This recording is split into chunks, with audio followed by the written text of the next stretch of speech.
حي على الفلاح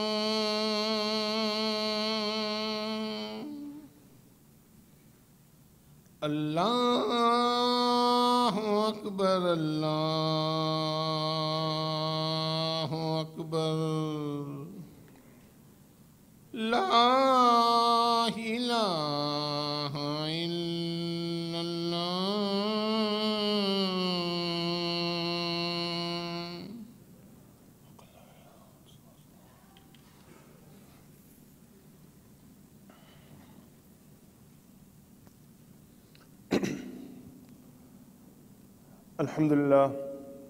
الحمد لله نحمده ونستعينه ونستغفره ونؤمن به ونتوكل عليه ونعوذ بالله من شرور أنفسنا ومن سيئات أعمالنا من يهدي الله فلا مضل له ومن يضلله فلا هادي له ونشهد أن لا إله إلا الله وحده لا شريك له ونشهد أن محمدا عبده ورسوله.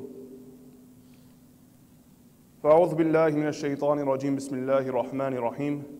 يا أيها الذين آمنوا اتقوا الله حق تقاته ولا تموتن إلا وأنتم مسلمون.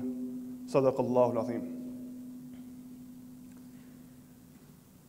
During the Khilafah of Umar radiallahu ta'ala anhu, and the Khilafah of Umar radiallahu ta'ala anhu was such that Islam began to spread throughout the Arabian lands. When the Prophet ﷺ was alive, Rasulullah ﷺ focused on Madinah Munawwarah, Makkah Mukarramah, and the surrounding small cities and the villages. After Rasulullah ﷺ left this world, Abu Bakr radiallahu ta'ala anhu, he faced and dealt with and tackled some of the issues within the Muslim Ummah. For example, there was a group of companions, there were a group of Muslims who refused to pay zakat, who said that while Rasulullah ﷺ was alive, okay, we gave zakat, but now that Rasulullah ﷺ is no more, we will no longer pay zakat, and we reject zakat as one of the pillars of Islam. And Abu Bakr radiallahu ta'ala had to tackle this issue and combat them and win them over. Another issue that Abu Bakr radiallahu anhu faced was there were around 4 to 5 people who claimed to be the Prophet after Rasulullah sallallahu alaihi wasallam, namely Musaylim al-Kadhab. And Abu Bakr radiallahu anhu, he sent armies out, and he sent messages out, and he sent, try to fix this issue. When Abu Bakr radiallahu anhu passed away, then came the Khilafah of Umar radiallahu anhu. So still, Islam was still very centralized to Saudi Arabia. But then when Umar radiallahu anhu came into Khilafah, Islam began to spread. And it went to the far corners of the Arabian lands and penetrating into Europe. And when Umar radiallahu anhu would send a letter, they would date the letter by the Gregorian calendar, 700 BC, after death, after Isa alayhi salatu wasalam, 715, and he would send the letters dressed with that date. And then companions sat down with Umar and said, "Oh Amir al-Mu'mineen, we are now an established force. People reckon with us that these are the Muslims. That we went into different parts of the world and we brought them the message of Islam, and they've accepted Islam. We should have our own system, our own way of our calendar, the Islamic date, the Islamic calendar." And Amir al-Mu'mineen Umar said, "Okay, that's a great idea. Let's all sit down and let's come up with ideas of where this calendar should start." And different companions gave different opinions. One companion goes, "Okay, how about we start the calendar by the birthday of Rasulullah sallallahu alaihi wasallam?" And the companions discussed among themselves that, that might not work. Why? Because, is it the 13th, 12th, 14th? Let's not do that. Okay, next idea. How about we start the calendar at the beginning of Islam, when Rasulullah sallallahu alaihi wasallam got prophethood, when the Prophet sallallahu alaihi wasallam was 40 years old. He said, The downside about that is, whenever we think about the beginning of our calendar, we will think about our brothers being tortured in Makkah al-Mukarramah. So when we write down the Islamic calendar, immediately we will think that Bilal radiallahu anh being tortured in the sands of Makkah, Khabbab bin Arat radiallahu anh being tortured, Ali Yasir being tortured, Sumayya radiallahu anh being killed. I said, you want, let's scrap the idea. Okay, how about we start the calendar by the death of Rasulullah sallallahu alaihi wasallam? And once again, this idea was shot down. Why? Because each time we write the calendar, each time we write the date, we remember the sad day that Rasulullah sallallahu alaihi wasallam left this world. And the companion said that there was no day that brought us more sadness than the day that Rasulullah sallallahu alaihi wasallam left this world. And then the opinion came, how about we start the calendar from the hijrah of Rasulullah sallallahu alaihi wasallam? From the time that Rasulullah sallallahu alaihi wasallam made this intention that I will migrate to Medina to Munawwarah. And the companion said to himself that this idea right here, this is the one. Why? Because with this idea comes good thoughts. The situation of the Muslims changed when they went into Medina to Munawwarah. In Makkah al-Mukarramah, they were being tortured. In Medina to Munawwarah, they were living as free people. In Makkah al-Mukarramah, they had to hide their Islam. People did not want to be known as Muslims. They would tell people that, you know, I'm not a Muslim, but inside their heart they would have Islam. Yasir radiallahu ta'ala, he comes to Rasulullah sallallahu alaihi wasallam, Ya Rasulullah, I committed a grave sin. I did shirk with Allah subhanahu wa ta'ala. Rasulullah sallallahu alaihi wasallam said to him, what happened? And he said that I was being tortured so much, and I couldn't bear the pain, and I said that I believe in these idols. Rasulullah sallallahu alaihi wasallam said to Yasir, what was in your heart? He said, Ya Rasulullah, in my heart was only Allah subhanahu wa ta'ala and His Messenger. I only had Islam. The Prophet sallallahu alaihi wasallam said, that's fine then. So in Medina, in Makkah al-Mukarramah, the situation was different. And in Medina, when they came into Medina, not only were the Muslims proud of their identity as Muslims, but even the kuffar, they would also disguise themselves as Muslims. And that's where you have the issue of munafiqs. People that weren't Muslims, but that they claimed to be Muslims, and they appeared to be Muslims, but inside their heart they had no Islam. So the situation changed. And Umar radiallahu anh, he agreed upon that this is where the Islamic calendar will begin. And as you all know, we start a new year in the Islamic calendar. And the important thing is to reflect upon the lessons that we learned from there. If you look at the time of Hijrah, Rasulullah sallallahu alaihi wasallam was leaving Makkah al-Mukarramah, and he turns back and he looks at this city. And you can just imagine all the thoughts that are going to the mind of Rasulullah sallallahu alaihi wasallam. And when you're leaving your hometown, when you're leaving the place that you were born, the place that you were raised, and you think of all the memories, your years of running around as a kid, playing with your siblings, playing with your cousins, playing with your parents. The moment that you got married, the moment that you had your first child, all these memories come into your mind. But then the sad part kicks in that I'm leaving this city, that I'm parting my ways with the city. And the Prophet ﷺ turns to Makkah al-Mukarramah and actually addresses the city and speaks to the city. And he says, "Oh Makkah, if it wasn't for your people, I would never leave you. That's how much I love this city. That if your people didn't kick me out, if they didn't force me to leave, I would not leave you." And this was the consensus of the attitude towards Makkah al-Mukarramah. That all the companions, they love Makkah. To a point that majority of the companions, they were rich in Makkah, but when they come to Medina to Munawwarah, they couldn't call U-Haul. They couldn't call, Penske and get a big truck and load all their stuff into the truck and have everything moved to Medina. But what did they take? Whatever fitted on a camel. Maybe a small pouch, a couple of bags. Here they have huge houses with many different stuff, with so much stuff in it. But they could only take small bags. And these people that were rich in Makkah, now they're coming to Medina to Munawwarah, and they are in need of assistance. And you can just imagine, being somebody who is self-sufficient, being somebody who's established, coming to a point in your life that now you are in need of assistance. To the point that Rasulullah sallallahu alaihi wasallam, he gathers the Ansar, the people of Medina, and he gathers the Muhajir, the companions that migrated from Makkah to Mukarramah, and he said that today I will establish akhuwa between the two of you. I will take one Ansar and one Muhajir and join your hands together, and from now on you will be brothers. Why? Because your Muhajir brothers, the Muhajir Muslims, need assistance. And you could just understand the mentality of the people of Makkah, people that are used to a big city, who are used to a city that was the centerpiece of people all across the Arabian lands. Even before Islam, people would travel to Makkah to perform their Umrah and Hajj, and whatever crazy way that they would perform it, they would come to Makkah to Mukarramah.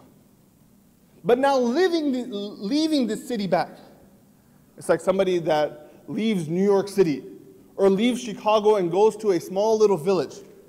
What was Medina before Rasulullah sallallahu alaihi wasallam came into Medina? Medina was a small town, not even a town, just like a village that was known for its farming. It didn't have the buildings. It didn't have the infrastructure. It didn't have all the things that Makkah had, but Rasulullah sallallahu alaihi wasallam came into Makkah to Mukarramah. And you can just imagine the people, the Muhajir, they saw and they felt this difference between both cities. That one city, we were the main attraction, and now in this city, it's just a small little village. And when they come into Medina to Munawwarah, the companions, they disliked Medina. Why? Because even the weather in Medina was different. You know, if you go to Medina to Munawwarah, at Fajr time, usually you'll have to put on a shawl over you. It gets cold, it's chilly.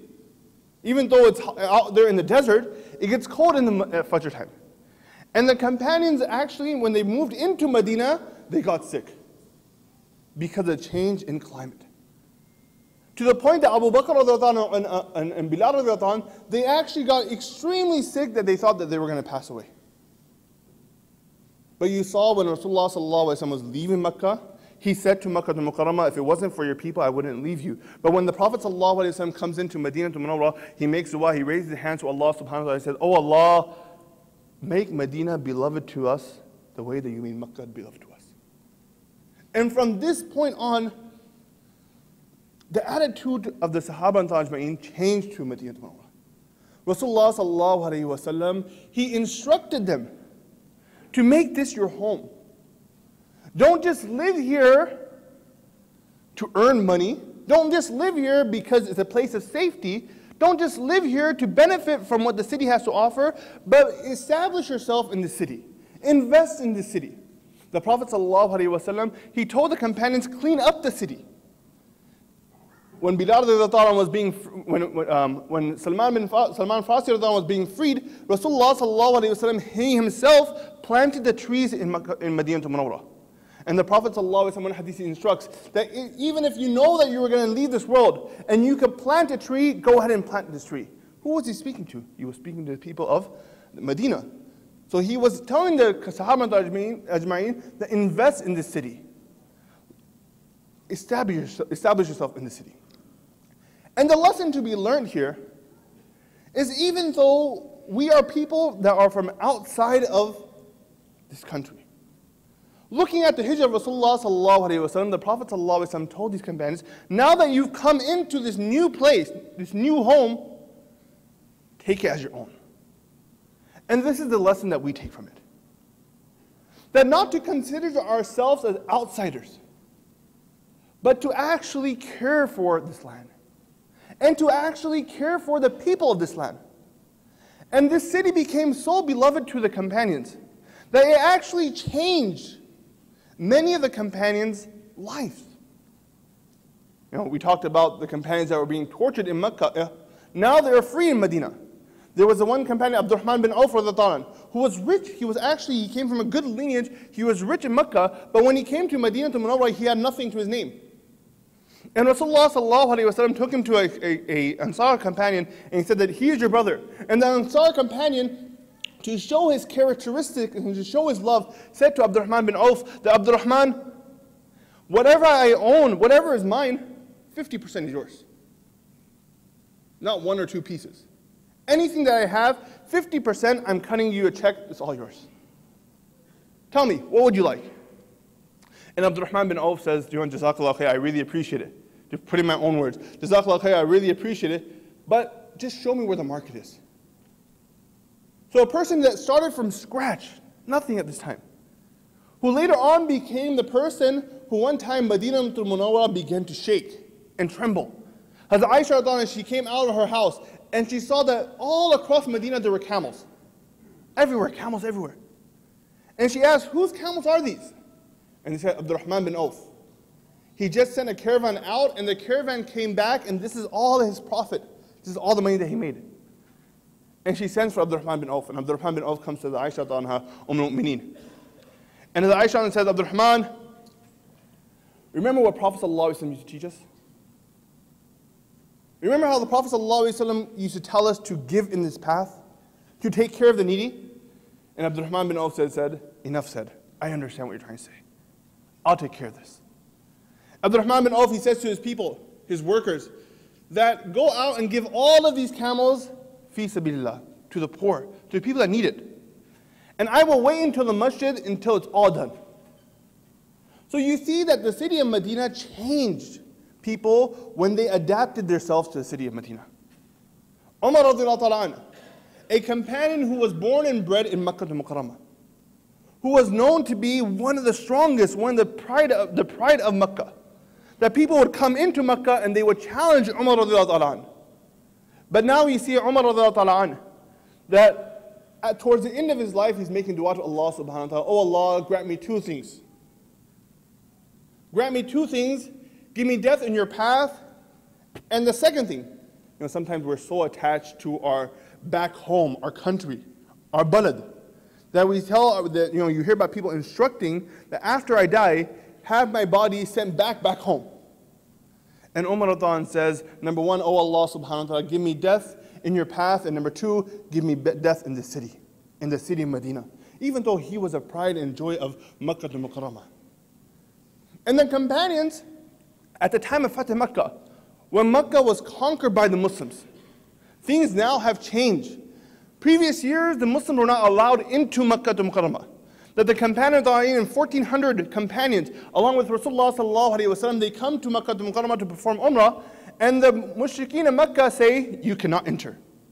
We will not let you enter the city. And they were actually turned back from there.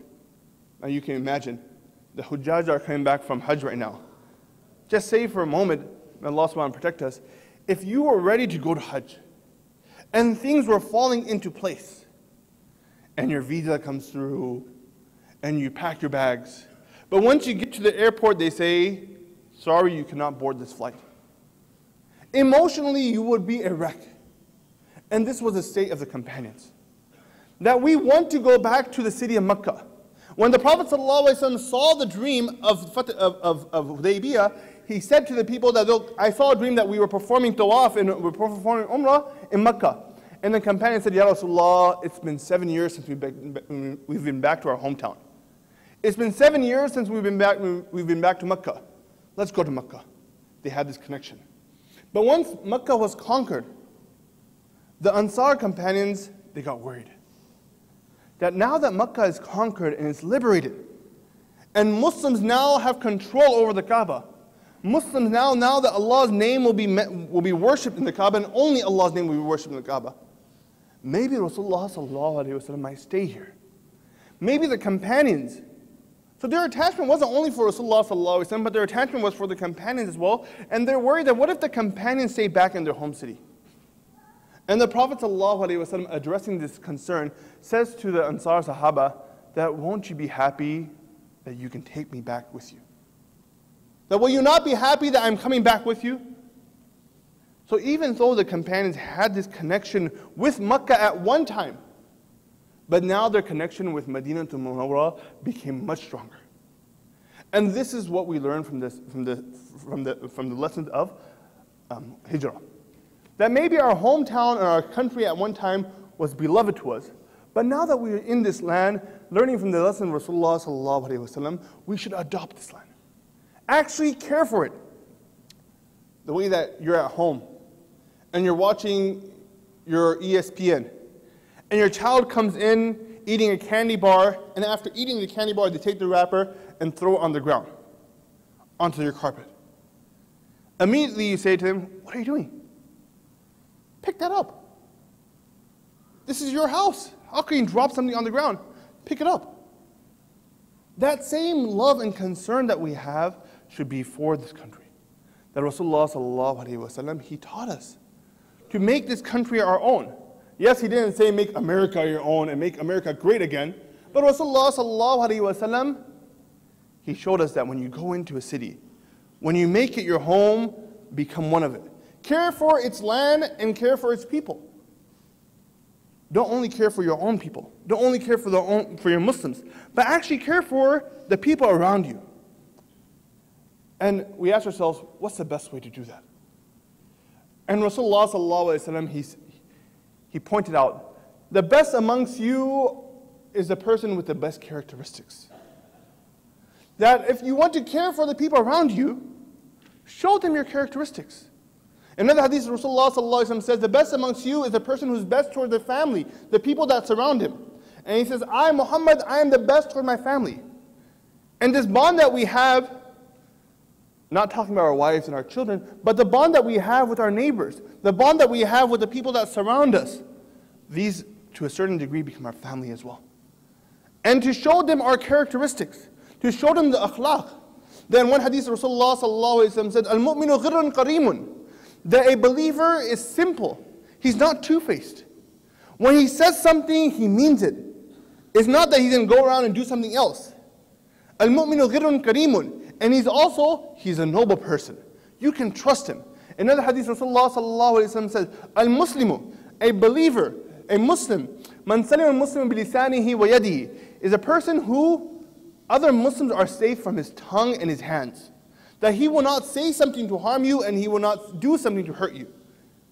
And this is Rasulullah sallallahu alaihi wasallam teaches us. That Rasulullah sallallahu alaihi wasallam, Allah subhanahu wa ta'ala talks about him in the Quran. That إِنَّكَ لَعَلَىٰ خُلُقٍ عَظِيمٍ. That Ya Rasulullah, you are, O Rasulullah, you are at the highest level of characteristics. That we sent you, Rasulullah sallallahu alaihi wasallam says, Bu'ithtu, I was sent to complete characteristics. To show you how to be soft, to show you how to be, caring, how to be merciful. In one hadith, Rasulullah sallallahu alaihi wasallam says, he is not from amongst us. لَيْسَ مِنَّا مَنْ لَمْ يَرْحَمْ صَغِيرَنَا, who does not have mercy upon the young ones. And who does not respect our elders. And by saying our Rasulullah sallallahu alaihi wasallam, yes, you can say by our it means Muslims, but at the same time it could be the ummah in general. The Prophet sallallahu alaihi wasallam, he didn't only care about the Muslims, but he also cared about the people that surrounded him. And that's why Rasulullah sallallahu alaihi wasallam, even after being tortured, even after being hurt physically, he would go to these people and preach them Islam. In the Battle of Uhud, Rasulullah sallallahu alaihi wasallam was actually physically injured. He was bleeding from his jaw, his lip, his tooth was broken, and he had a cut on his head. And the leader of Uhud against the Muslim was Abu Sufyan. But you see, at the time of Fatah Makkah, Rasulullah sallallahu alaihi wasallam sits Abu Sufyan down. And he doesn't say that you hurt me, now I'm going to hurt you. But he shows his characteristics. Characteristics to who? A person that's not a Muslim. A person that's from a different land. And Rasulullah sallallahu alaihi wasallam wins over that person by his characteristics, by his mercy, by his forgiving. And this is what we learn from Rasulullah sallallahu alaihi wasallam and the story of Hijrah. That now that we're here, adapt ourselves into this country. Invest yourself. And it's not, I'm not saying that we're new in this country, but the mentality needs to be changed. When we say that my country is back home, we should say this is my country. I live here. My children are raised here. I work here. And as I benefit from this land, the land should benefit from me as well. As I benefit from the people around me, that an American comes to my store and buys from me, or an American comes to my clinic and he gets service from me, I should benefit them as well, and the best way to benefit somebody else is through our akhlaq. أقول قولي هذا واستغفر الله لي ولكم ولسائر المسلمين فاستغفروه إنه هو الغفور الرحيم.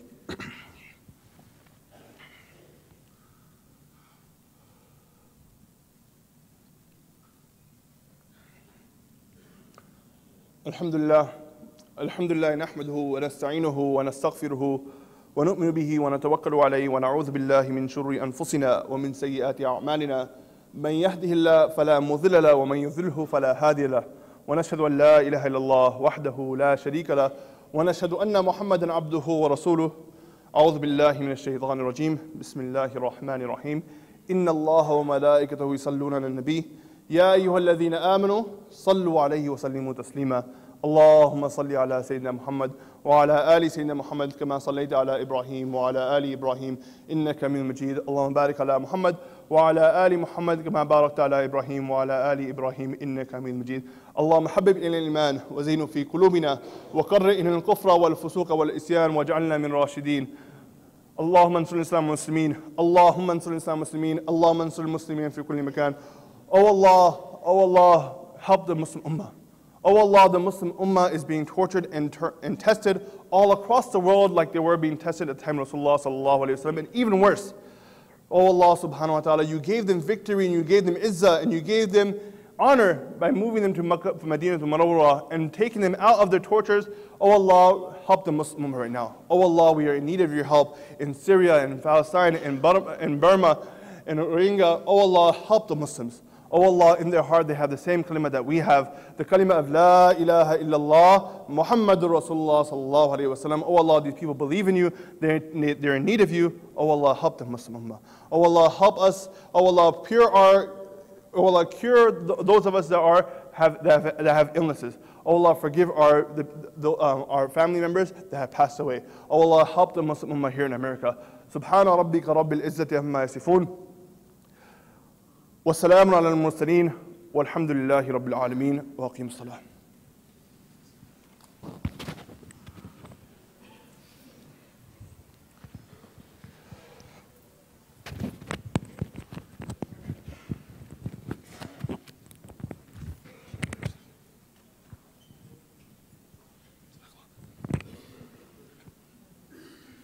الله أكبر الله أكبر.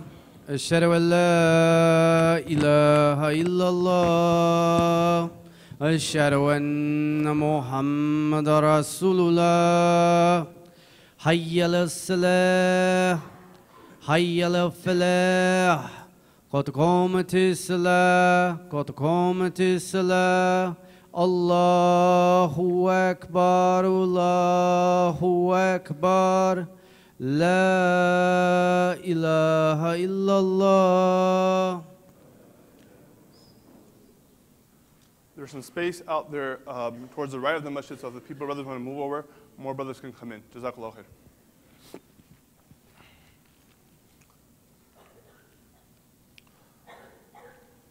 Allahu Akbar.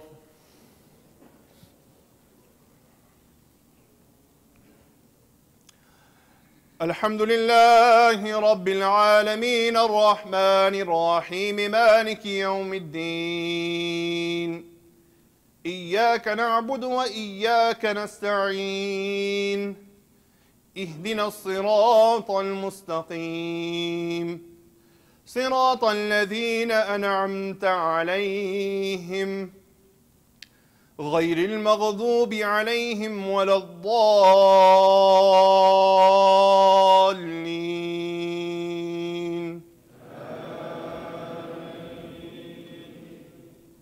والتين والزيتون وطور سينين وهذا البلد الأمين. لقد خلقنا الإنسان في أحسن تقويم ثم رددناه أسفل سافلين إلا الذين آمنوا وعملوا الصالحات فلهم أجر غير ممنون. فما يكذبك بعد بالدين أليس الله بأحكم الحاكمين. الله أكبر.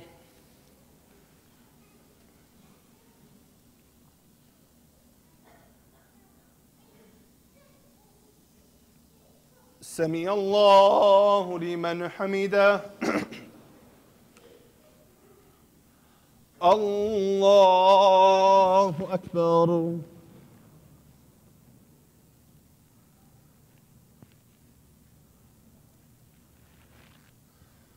الله أكبر.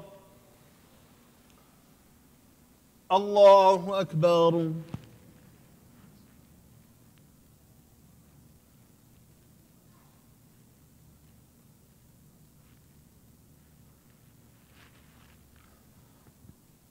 الله أكبر. الحمد لله رب العالمين الرحمن الرحيم مالك يوم الدين إياك نعبد وإياك نستعين اهدنا الصراط المستقيم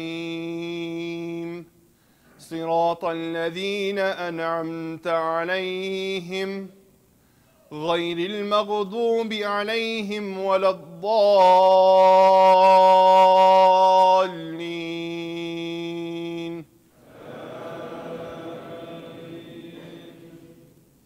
إذا جاء نصر الله والفتح ورأيت الناس يدخلون في دين الله أفواجا فسبح بحمد ربك واستغفر إنه كان توابا.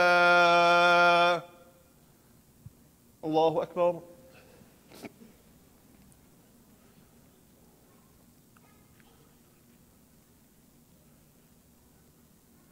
سمع الله لمن حمده.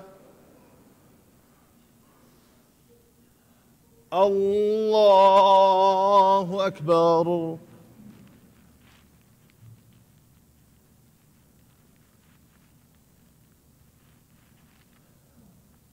الله أكبر. الله أكبر.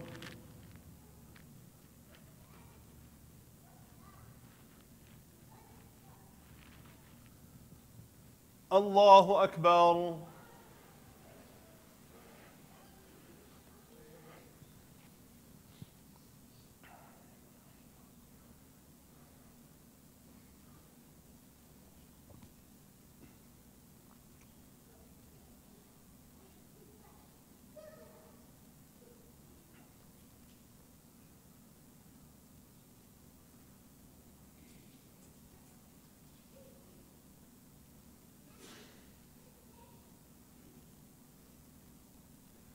السلام عليكم ورحمة الله. السلام عليكم ورحمة الله.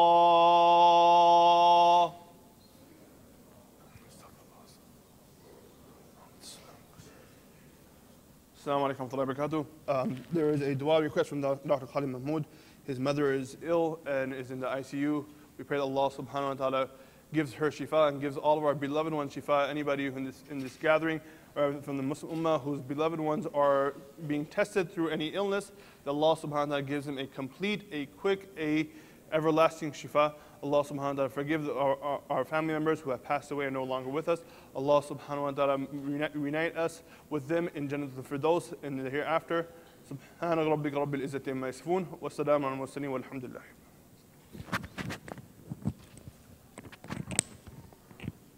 Assalamu alaikum wa rahmatullah. A few quick announcements. We are looking to hire for admin staff position for the masjid. If you know someone with experience, please have them send a resume to shura@friscomasjid.org. The upcoming election schedule has been posted on the notice boards outside of the masjid. Third is that sign up for our monthly pledge of just, we ask only for $50 a month to support the growing operational expenses of our